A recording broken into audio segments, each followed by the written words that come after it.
1절 보겠습니다. 만군의 여호와가 이르노라 너희가 만일 듣지 아니하며, 저는 가로 열고 말씀을 가로 닫고 그렇게 저는 적었어요.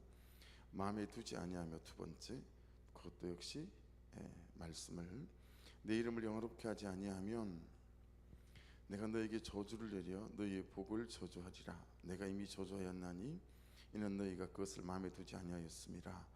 자, 두 가지를 정리하고 넘어가죠. 밑줄을 그어보시오. 하나는 듣지 아니하며, 거기 1번이라고 적어보시고, 두 번째 마음에 두지 아니하여 2번이라고. 듣지 아니하면은 이미 잘 아시잖아요. 샤마, 그죠? 우리는 듣는 것과 또 순종하는 것이 분리되어져 있지만, 한글 단어는, 히브리어 단어는 분리되어져 있지 않다. 한 몸에 듣는 것과 말씀을 순종하는 것이 같이 간다. 그게 이제 샤마인데, 사람 편에서 보면 이런 뜻들이 있어요. 경청하다, 주의를 기울이다, 또 순종하다, 따르다. 사람 편에서의 이 말씀에 대한 의미죠.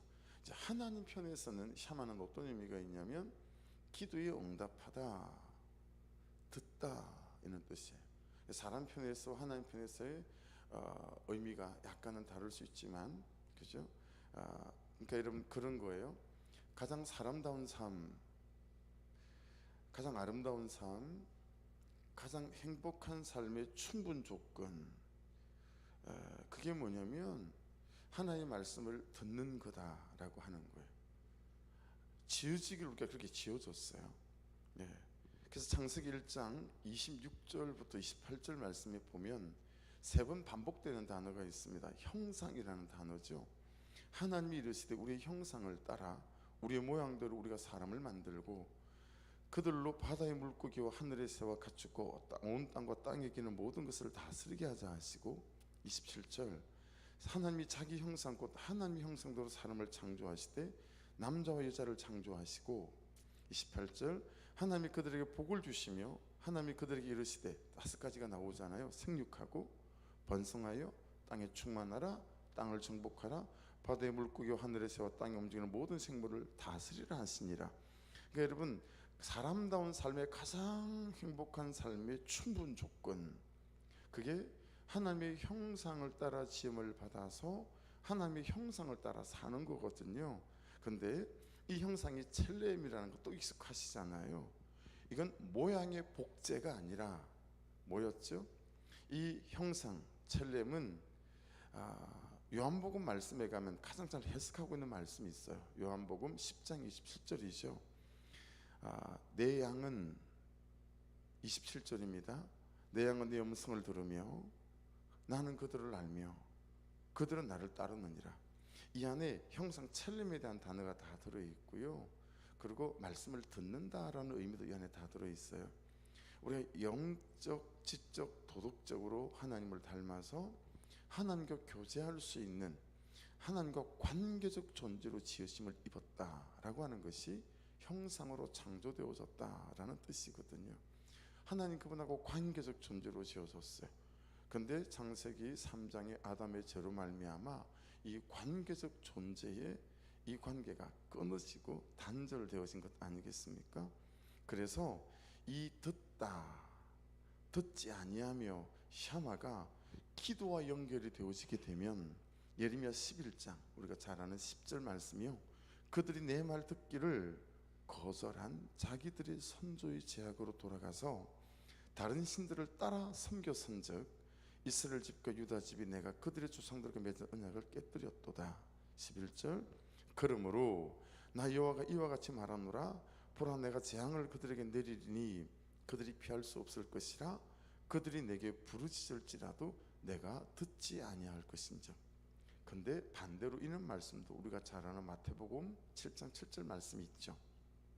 구하라, 너에게 주실 것이요, 찾으라, 그리하면 찾아낼 것이요, 문을 두드리라, 그리하면 너에게 열릴 것이니 구하는 이마다 받을 것이요, 찾는 이는 찾아낼 것이요, 두드린 이에게는 열릴 것이니라. 자, 말씀을 아래 위로 조합하고 정리해 보십시다. 마태복음 7장 말씀만 있을 때는 몰랐는데 예레미야 11장 말씀을 먼저 보고 마태복음 7장 말씀을 보니까 깨달아지는 것이 있습니다.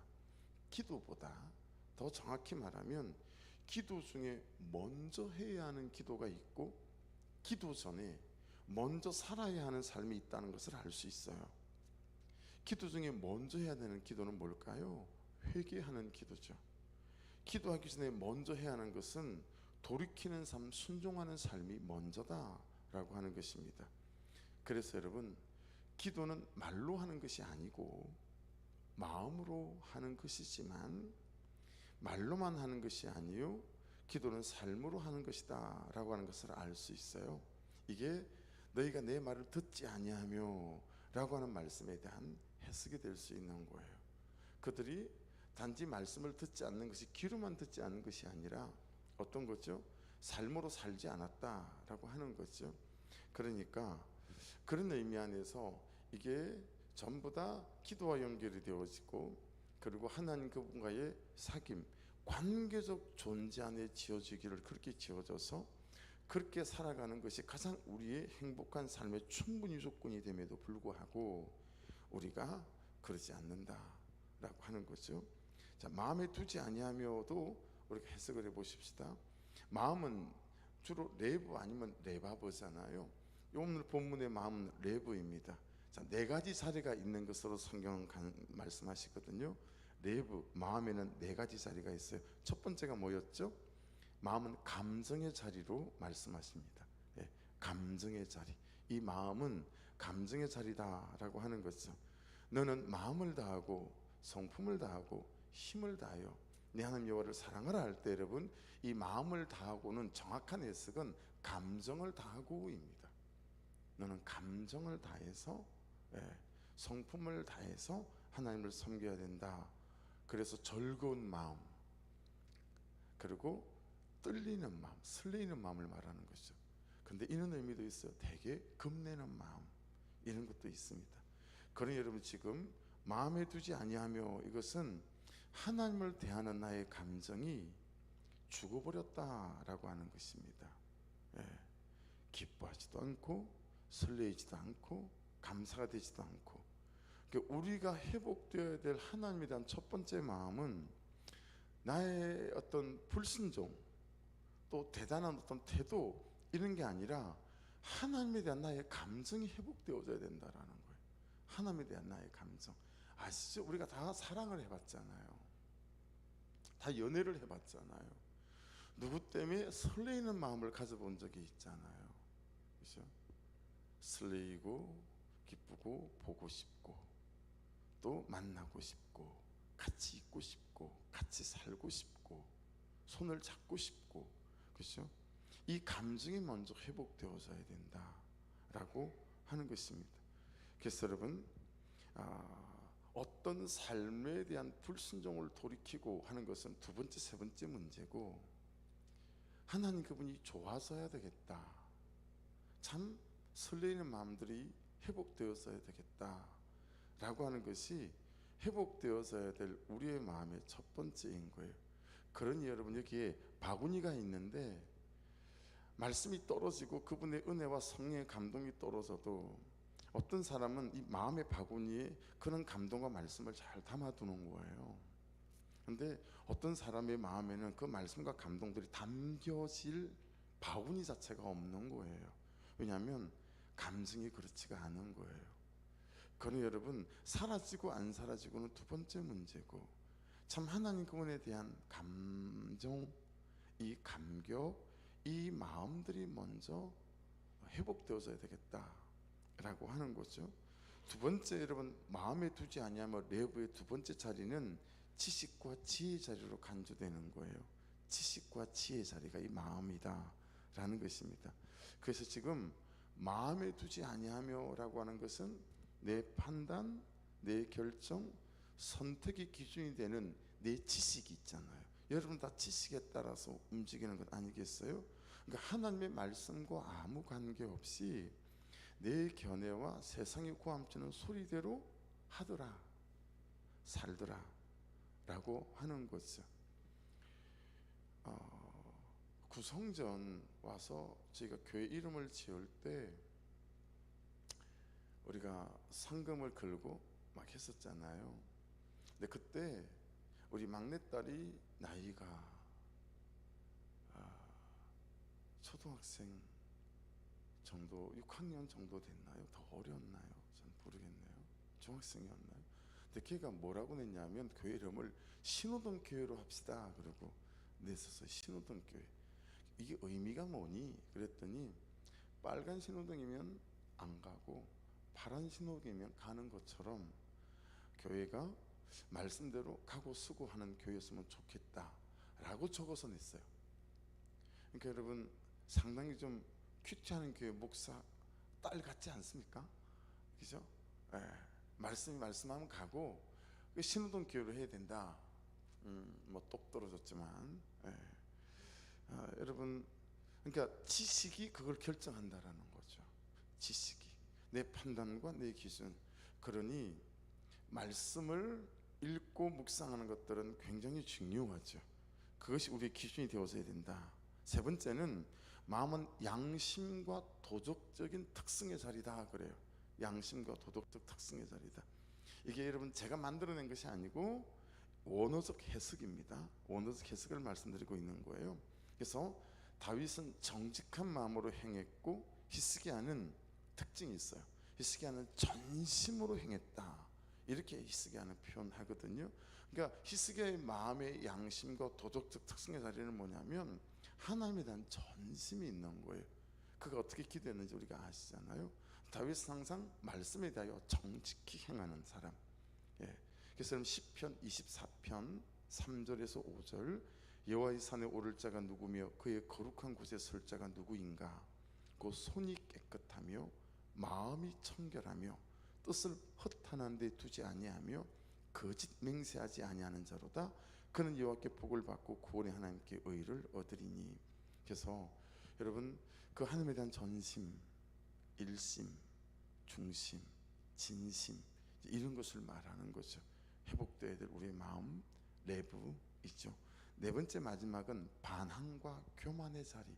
앞에 있는 그런 마음뿐만 아니라 이 마음의 자리는 반항하기도 하고 교만하기도 한 그런 자리가 여기 있다라고 하는 것입니다. 그래서 여러분 마음 레버 중에 마음의 마지막 자리인 이 반항과 교만의 자리는 하나님의 계획과 사람의 계획이 충돌할 때, 하나님의 뜻과 내 뜻이 충돌할 때 우리가 반항하기도 하고, 그리고 하나님 뜻보다 내 뜻을 먼저 앞세우는 교만하기도 한 그 마음이 여러분 안에, 제 안에 항상 도사리고 있다라고 하는 것에 대한 경계를 우리가 알고 있어야 되겠죠. 그래서 사람의 계획에 사람이 교만하여 하나님의 계획에 사람이 교만해서 반항하고 덤비는 것이죠. 창세기 8장 1절에 가면요, 여호와께서 그 향기를 받으시고 그 중심에 이르시되 내가 다시는 사람으로 말미암아 땅을 저주하지 아니하리니. 노아의 홍수 뒤에 노아가 번제를 드릴 때 그 번제를 받으시고 하시는 말씀인데요, 이는 사람의 마음이 계획하는 바가 어려서부터 악함이라 내가 전에 행한 것 같이 모든 생물을 다시 멸하지 아니하리니. 여러분 창세기 3장 이후에 우리의 계획하는 바가 항상 반항적이고 교만하다라고 하는 것이 인간에 대한 성경적 정의입니다.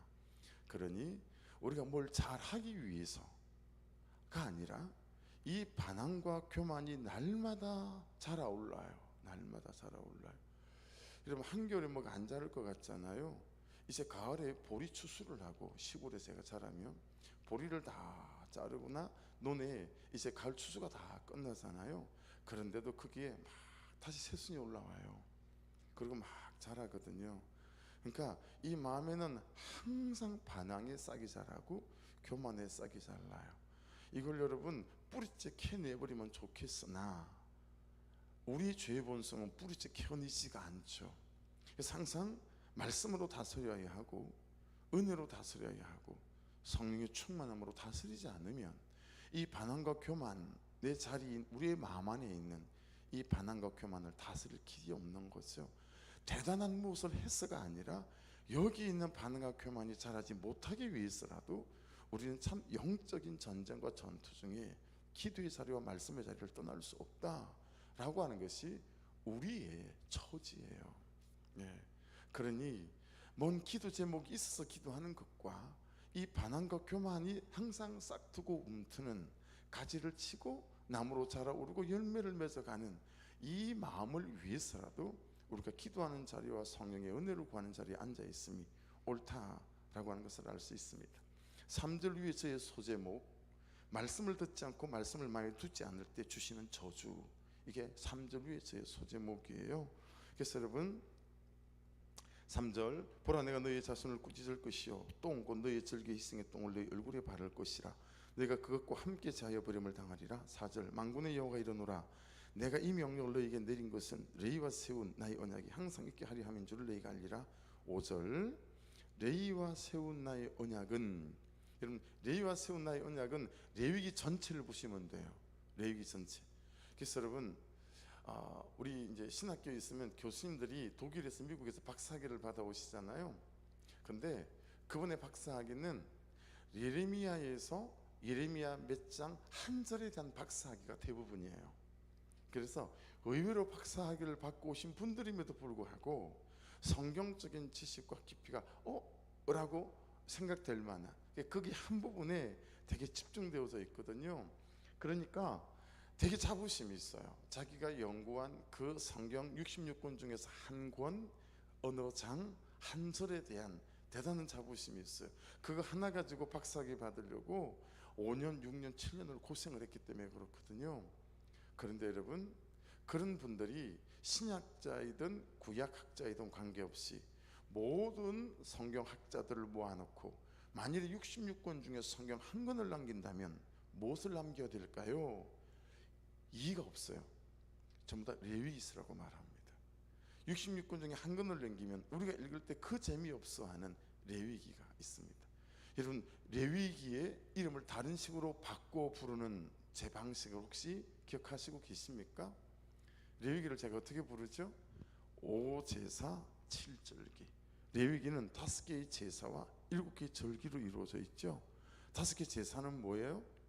죄인인 인간이 어떻게 하나님께 나아갈 수 있는가, 5개의 제사를 기록해놨어요. 속죄제, 속건제, 화목제, 번제, 소제. 그렇죠? 죄인인 인간이 하나님께 거룩하신 하나님께 나아갈 수가 없어요. 근데 이 5개의 제사로 하나님께 나아가는 길을 만들어놨으니 이 레위기는 예수 그리스도예요. 요한복음 14장 6절, 내가 곧 길이요 진리요 생명이니 나로 말미암은 자고는 아버지께 나아갈 자가 아무도 없다 라고 하는 메시지인 거예요. 7개의 절기는 뭐겠어요? 그렇게 죄인이 거룩하신 하나님께 나와서 그 하나님과 어떻게 교제하며 살아갈 거냐, 이게 7개의 절기예요. 그래서 레위기만 남기면 된다라고 말씀하거든요. 여기에서 지금 레위와 세운 나의 언약은, 이건 레위기 전체를 말한다고 보면 돼요. 곧 말씀이죠.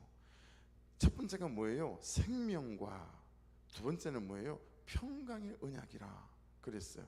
내가 이것을 그에게 준 것은 그로 하나님을 경외하게 하려 함이라, 그렇게 말씀합니다.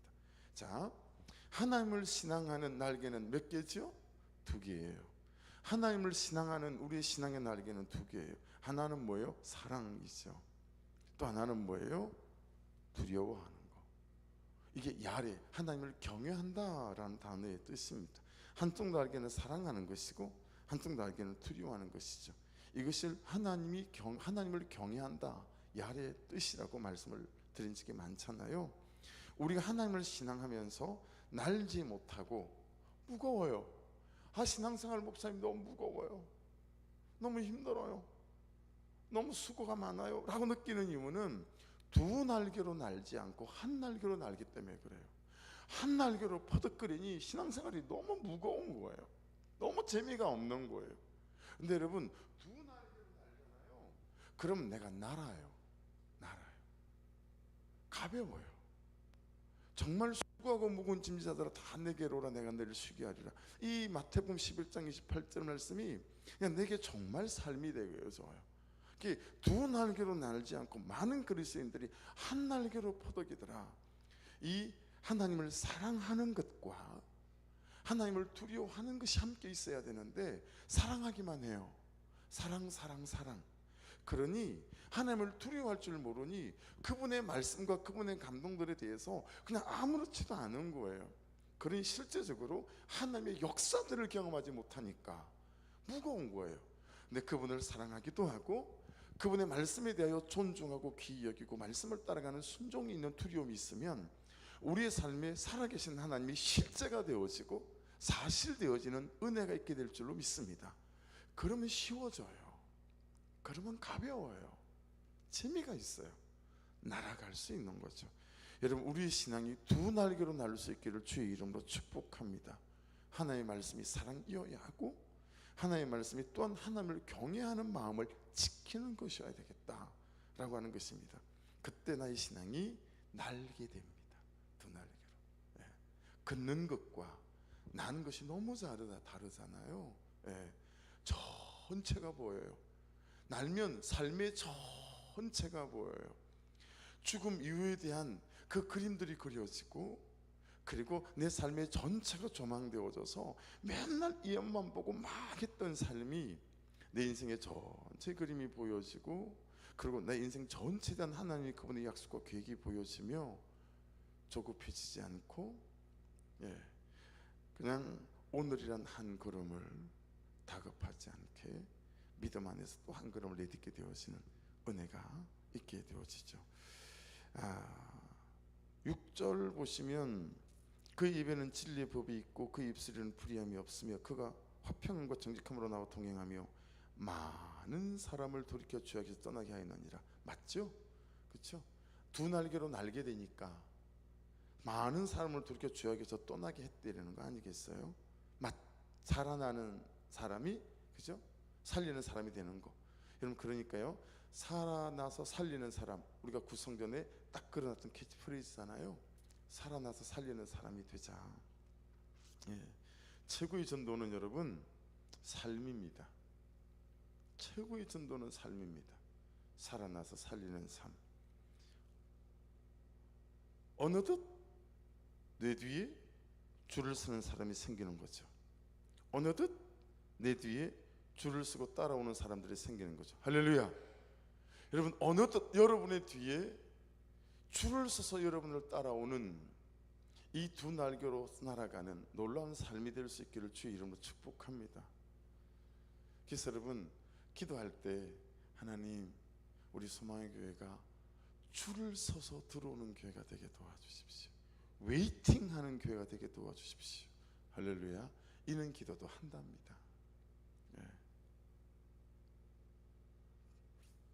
별로 감흥이 없으시네요. 제가 설교자니까 기담아들은 설교에 대한 그런 어떤 설교학자가 목사님들의 설교를 듣고 비평한 내용이 있어요. 참 이렇게 마음에 남아있는 기담아들은 게 있는데 참 그 동네에서 설교를 잘한다고 해서 이 설교학자가 가봤다는 거예요. 설교를 듣고 뭐라고 비평했냐면 정말 빛은 있는데 불은 없구나. 그게 비평을 했어요. 말씀이라고 하는 빛은 있는데 그 말씀을 담아내는 설교자의 성령에 사로잡힌 이 불은 없구나. 근데 또 다른 설교를 잘한다는 분의 설교를 듣고 이 설교학자는 참 이분은 불은 있으나 빛이 없구나. 정말 막 열정은 있고 막 불타서 하는데 이 말씀이라고 하는 빛은 없어서 자칫 잘못하면 성도들을 잘못된 길로 인도하기 십상이다 라는 결론을 냈다라고 하는 거죠. 저 설교자로서 이게 가슴에 남아있어요. 하나님, 저는 빛도 있고 불도 있게 도와주십시오. 그래서 항상 여러분 설교할 때 설교를 하지만 마음에는 또 다른 저희 한 사람이 계속 기도해요. 그리고 설교를 하면서도 기도할 때가 되게 많아요. 이게 되더라고요. 왜냐하면 설교를 하다가 눈이 마주쳤는데 너무 냉랭한 거예요. 그럼 마음에서 또 다른 제가 기도하는 거예요. 하나님, 말씀이 들리게 도와주시고 저 마음이 열리게 도와주십시오. 기도하는 거죠. 그게 설교자가 하나나 사실은 설교자가 둘이에요. 하나님, 이 말씀이 빛이 되게 도와주시고 길이 되어야 되고 방법이 되어야 되니까요. 그러나 또한 제게 성령으로 함께 해주셔서 이 말씀이 그냥 저 단단한 심령을 깨뚫고 들어가는 말씀이 불화살이 되어져서 회개로 돌이키는 결단으로 일어나게 도와주십시오 라는 거죠. 여러분에게 적용해 보십시오. 예배도 있고 기도도 있고 큐티도 있는데 삶은 없는 우리 신앙생활이라면, 그렇죠? 빛은 있으나 불은 없는 거 아닐까요? 열심히 살고 열정 있게 살고 누구보다 성실히 사는데 말씀하고는 아무 관계도 없는 삶 많잖아요. 그렇죠? 아무리 성실히 살아도 말씀하고 다른 삶을 사는 거예요. 그 삶에 어떻게 하나님의 역사가 함께 하실 수 있겠어요? 그러니 저는 빛도 있고 불이 있는 설교자가 되어야 되겠고, 여러분들은 빛도 있고 불도 있는 삶이 있는 성도가 될 수 있기를 주의 이름으로 축복합니다. 그래 우리의 삶에 하나님의 선한 역사들이 나타나게 될 거다라고 하는 거죠. 그렇죠? 그 말씀이 많은 사람을 돌이켜 주 앞에서 떠나게 하였느니라 라는 말씀에 참 부합하는 해석이다 싶어요. 7절을 보십시오. 제사장의 입술은 지식을 지켜야 하겠고 사람들은 그 입에서 율법을 구하게 되어야 할 것이니 제사장은 만군의 여호와의 사자가 됨이거늘. 자, 제사장은 말라기에서 계속 어떻게 해석해야 되죠? 우리 자신이에요. 그렇죠? 예수께서 십자가에서 돌아가실 때 지성소의 휘장이 위로부터 아래로 다 찢어져서 지성소가 오픈되어지는 순간 우리는 예수 그리스도 이름으로 우리의 죄를 하나님께 직접 구할 수 있는 만인 제사장이 되어졌죠. 그래서 이 제사장은 저일 뿐만 아니라 여러분이시죠. 여러분 사자의 동그라미를 치십시오. 사자의 동그라미를 치세요. 말라크라고 적으십시오. 그리고 이렇게 적어 놓으시면 됩니다. 그리스도의 대사. 말라크는 그 뜻입니다. 사자인데 여러분들이 기도할 때 주의 사자 우리 목사님 이렇게 기도하시잖아요. 근데 우리 모두가 포함되어지는 거예요. 사자의 말라크에 오면 그리스도의 대사, 중국 대사, 미국 대사, 그렇게 우리나라 대통령을 우리나라를 대표해서 대사를 파견하는 것처럼 여러분 그리스도의 제사라는 거예요. 대사라는 거예요 우리가. 그래서 고린도서 5장 20절 그걸 이제 현대어로 번역한 건 이렇게 번역해 놨습니다. 들어보십시오. 그러므로 우리는 그리스도의 전권 대사입니다. 모든 것을 딱 위임받은 하나님은 우리를 통해 여러분에게 말씀하고 계시는 것입니다. 우리가 그리스도를 대신하여 여러분에게 간청합니다. 여러분은 하나님과 화해하십시오. 여러분과 저는 세상 속에 보낸 그리스도의 대사, 이걸 마태복음 5장 산상수훈에서는 뭐라고 말씀하죠? 너희는 세상의 소금이요 너희는 세상의 빛이다, 그렇게 말씀하십니다. 그렇죠? 네. 마지막 9절을 보겠습니다. 너희가 내 길을 지키지 아니하고 율법을 행할 때 사람에게 치우치게 하였으므로 나도 너희로 하여금 모든 백성 앞에서 멸시와 천대를 당하게 하였느니라 하시니라. 여러분 오늘 말씀의 결론입니다. 언제라도 내 죄가 내가 지금 당하는 내 고난보다 큽니다. 네. 이걸 인정하는 것이 회개의 시작이고 회개의 시작이 회복의 시작입니다. 그래서 여러분 날마다 말씀 앞에서 우리가 회개할 때, 그죠? 내가 참 죄인임이 인정되어져서 고백할 때 이것이 회개의 시작이 될 수 있고요. 그리고 이 회개가 우리의 삶의 회복의 시작이요 두 날개로 날 수 있게 하는 첫걸음이다 라고 하는 말씀을 정리하면서 이 하루도 참 저와 여러분의 마음 안에 항상 말씀을 받아두는 순종하는 그런 삶이 레버가 되어주셔서 여러분 신앙생활이 무겁고 힘들지고 수고스럽지 않고 참 감사가 되고 날아오를 수 있는 그런 은혜로 회복되어서 가는 역사가 있기를, 이 하루 될 수 있기를 주의 이름으로 축복합니다. 기도하겠습니다. 말씀 붙잡고 기도하며 하나님 항상 내 죄가 지금 당하는 내 고난보다 큼을 인정하며 회개하는 시작이 있게 도와주심으로 하여 이 회개의 시작이 회복의 시작이 될 수 있도록 역사하여 주시옵소서. 하나님을 사랑하는 것과 또 이 말씀대로 살아가려고 하는 이 두려움, 이것이 함께 있어서 두 날개로 날아 정말 하나님 어느덧 내 뒤에 나를 따라 같이 인생을 걸어가고 싶은 참 예수를 믿고 싶은 사람들이 줄서는 그런 은혜를 허락하여 주옵소서. 우리 주여 한번 부르고 같이 기도드립니다.